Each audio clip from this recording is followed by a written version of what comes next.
Hi, I'm Peggy Liggett, and I'm the director of the Faculty Development Center here at Eastern Michigan University.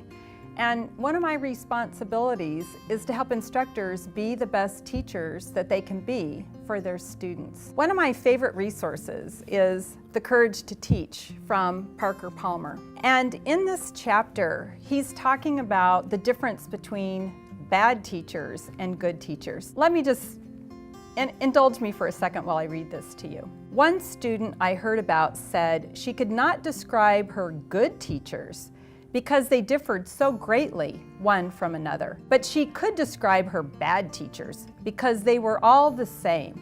Their words float somewhere in front of their faces like the balloon speech in cartoons. With one remarkable image, she said it all. Bad teachers distance themselves from the subject they're teaching, and in the process from their students. Good teachers join self and subject and students in the fabric of life. So good teachers possess a capacity for connectedness. They're able to weave the complex web of connections among themselves, their subjects, and their students, so that students can learn to weave a world for themselves. And the methods used by these weavers vary widely. Some lecture, some use the Socratic method, some are doing laboratory experiments, collaborative problem solving, and creative chaos. So the connections made by good teachers are not held in their methods, but in their hearts. And heart is, in its ancient sense, as a place where intellect and emotion and spirit and will converge in the human self. Okay. This is a really big challenge. If I'm trying to help teachers be their best, but it isn't just in their methods, it's capturing self, subject, students in the fabric of life. What does that really look like? I wanted to share another resource with you and telling you about the inspiration of a project, the Teaching and Learning Partnership Storytelling Project. And the inspiration comes from my father. This is Joe Liggett, and he used to be an educational psychologist. And he's passed on now, he's been gone for many years. His inspiration lives with me. His students, he loved his students. They'd call on the phone at home when I was growing up.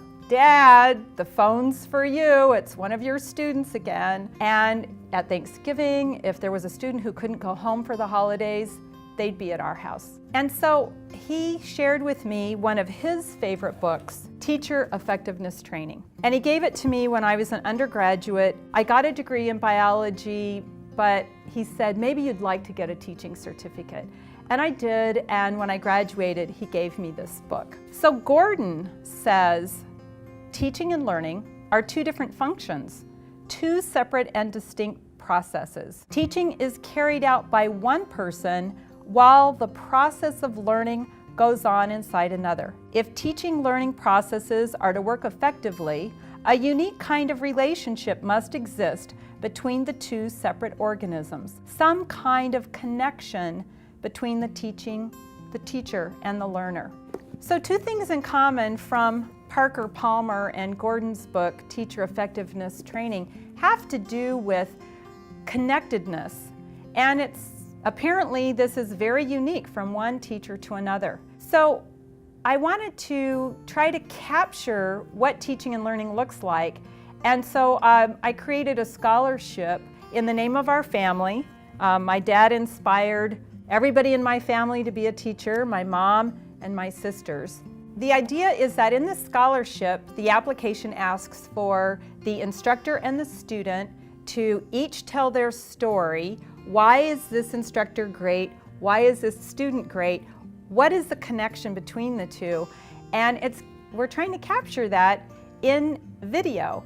And so this series of videos is trying to demonstrate how this unique connectiveness, how an instructor brings self and subject and students in the fabric of life, and how the students respond to that. And I hope in these videos that they help you develop your own style as you try to develop this for yourself.